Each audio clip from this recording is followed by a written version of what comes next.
कुछ स्टूडेंट का क्वेश्चन है कि यूपीपीसीएस 2026 का एग्जाम क्या टाइम पे होगा, प्री अपने टाइम पे हो पाएगा 6 दिसंबर को? भाई इस वैकेंसी का तो नोटिफिकेशन ही नहीं निकाला है ना अभी तक आयोग ने। अब इतने सारे जो केस चल रहे हैं आयोग के ऊपर कोर्ट में, आरओ पीसीएस से रिलेटेड, लेकिन ये वाले का नोटिफिकेशन निकला नहीं है। बेटर तो यही होगा कि इसमें बाकायदा प्री में भी माइग्रेशन अलाउ करते हुए ये बात नोटिफिकेशन में लिखते हुए इसका नोटिफिकेशन निकाला जाए।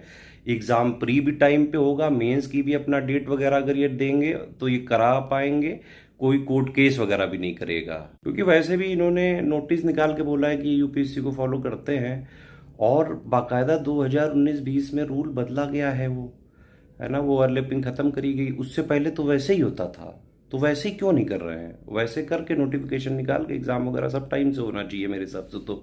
और एक और चीज़ है, कुछ स्टूडेंट कह रहे हैं कि आपने बोला था कि आयोग जो है हारता नहीं, कभी आप डीमोटिवेट कर रहे हैं। भाई मैं डीमोटिवेट नहीं करता हूँ यार, मैं सच्चाई बताता हूँ आपको। आपको मीठा झूठ में चाशनी में जो है परोस के दूं कि हाँ भाई आयोग कैलेंडर निकालेगा, सारी वैकेंसी कैंसिल करके 2026 में दे देगा, पीसीएस 2024-25 को कैंसिल करके 26 में दे देगा, है ना, 2026 में बहुत सारी वैकेंसी आ जाएंगी, और ये लेकिन नहीं पॉसिबल है। आप पुराने इनके देखें, जितने भी केसेस कोर्ट में गए हैं, मान लो अगर ये सिद्ध भी हो गया कि आयोग गलत है, तो यही होगा कि फ्यूचर वाली वैकेंसी से। बाकी ये बात डिबेटेबल है, लेकिन प्रैक्टिकल यही है भाई, सिस्टम इसी तरह से डिजाइन है कि मैक्सिमम यही हो सकता है। और अब आयोग भी समझ रहा होगा कि भाई बार बार उसने जो है, अगर ये ओवरलैपिंग वाला ना ख़त्म किया होता तो ये केस वगैरह ज़बरदस्ती के ना होते।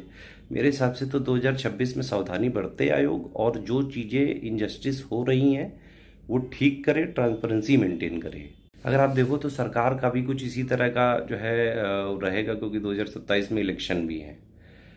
मेरे हिसाब से तो इस तरह से होना चाहिए भाई। बाकी आप देखिए, मैं अपने एक्सपीरियंस से जो चीज़ें जो मैंने 10 सालों में देखा है ना, मैं भी पीसीएस एस्पिरेंट रहा हूँ, है ना, मैंने भी तैयारी करी, मैंने भी एग्ज़ाम निकाले हैं। इस सारी प्रोसेस से, ये सारे पेन से जो आप लोग गुजर रहे हो भाई, मैं भी गुजरा हुआ हूँ यार। मैं इसलिए आप लोगों को छोटा भाई बहन होने के नाते यार सही बात बताता हूँ। मुझे यार झूठ नहीं बोला जाता है मेरे से, है ना, बात ये है।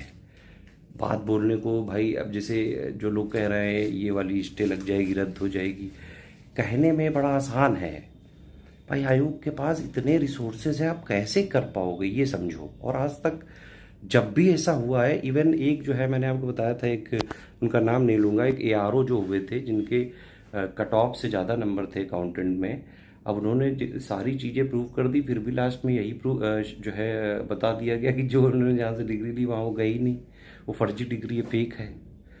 तो सिस्टम में इतनी बुरी तरह से जकड़ है कि उससे जीतना बड़ा मुश्किल है भाई। मैं ज़रूर चाहूँगा कि भाई आप लोग जीते हैं।